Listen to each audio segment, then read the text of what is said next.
All right, today we are diving into the world of author John Coley, and it is a curious one. We're looking at two of his poetry books that could not be more different. On one hand, you've got this dark, kind of morbid collection, and on the other, pure, bright silliness. So how does that even come from the same person? Let's find out. Okay, so it really all boils down to this one question. You've got an elementary school teacher, John Coley, who's been teaching kids for years.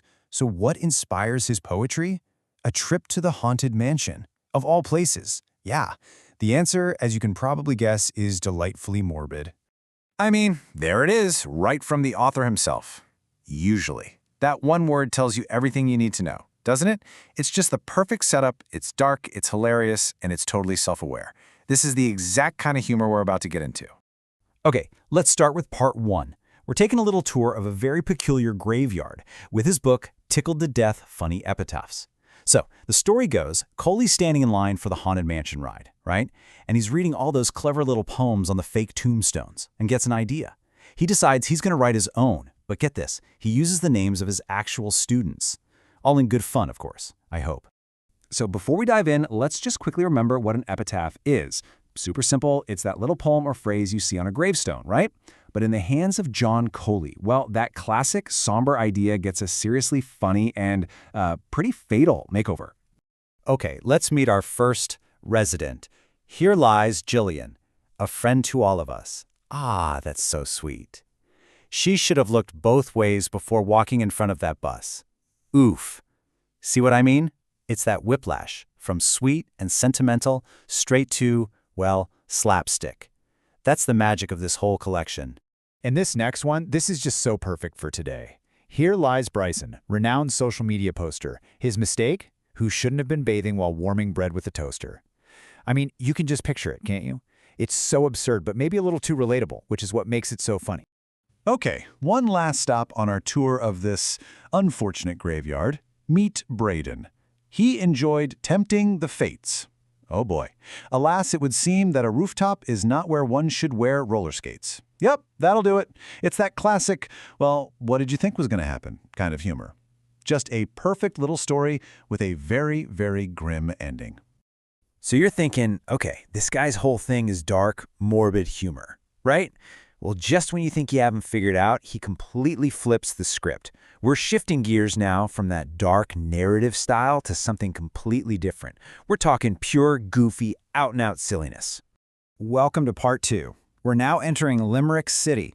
All that grim, morbid stuff, gone. Forget about it. Instead, we get these bouncy rhythms and just playful nonsense. We've officially left the graveyard and it's a whole new ballgame. Same author, totally different bag of tricks.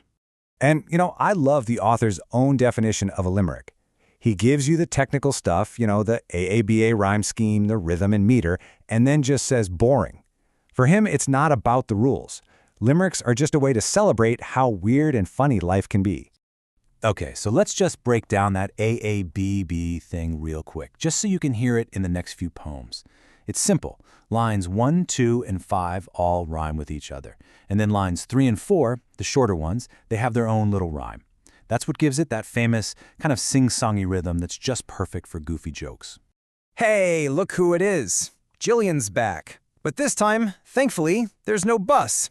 Nope, she's at a dance, she slips on a peel, and now she's suing for $14 million. Ha! See, the humor isn't about some tragic end, it's all in the ridiculous, over-the-top result. And that bouncy rhythm just makes it all feel so light and fun. Here's another great one that shows you the kind of goofy logic we're dealing with here. Tricia's hair catches on fire. So what happens? Well, she puts it out, and now she's inspired. Inspired. That one word is just perfect. It's not about what makes sense, it's about playing with words and just having fun with the absurdity of it all. Okay, this one might be my favorite. You've got Logan, he gets tangled up in twine, which is already a pretty funny image, right? His limbs are all at impossible angles, but the last line, the kicker, and on top of that, his shoes were untied. It's that tiny, completely unimportant detail that just sends the whole thing into the stratosphere of silliness. I love it. So let's pull back for a second. We've got these dark, funny epitaphs, and then we have these totally nonsensical, silly limericks. They seem like they're from different planets, but really, they're two sides of the same coin. They both come from this one core idea. using poetry to make people laugh. And this chart really lays it all out, doesn't it? If you look at Tickled to Death, the epitaphs, the tone is dark, macabre. The humor is all about the situation. But then you jump over to Limerick City, and the tone is silly. The humor is all in the wordplay and absurdity. One is free verse, the other has that strict ABBA rhyme.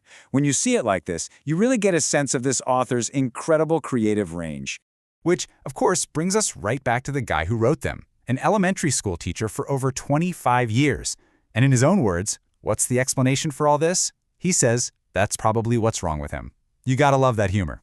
But really, it shows he gets what makes kids tick. He knows what makes them laugh, whether it's something a little dark or something just absolutely goofy. So, at the end of the day, what does all this humorous poetry really show us? I think it's about finding laughter in places you would never, ever expect to.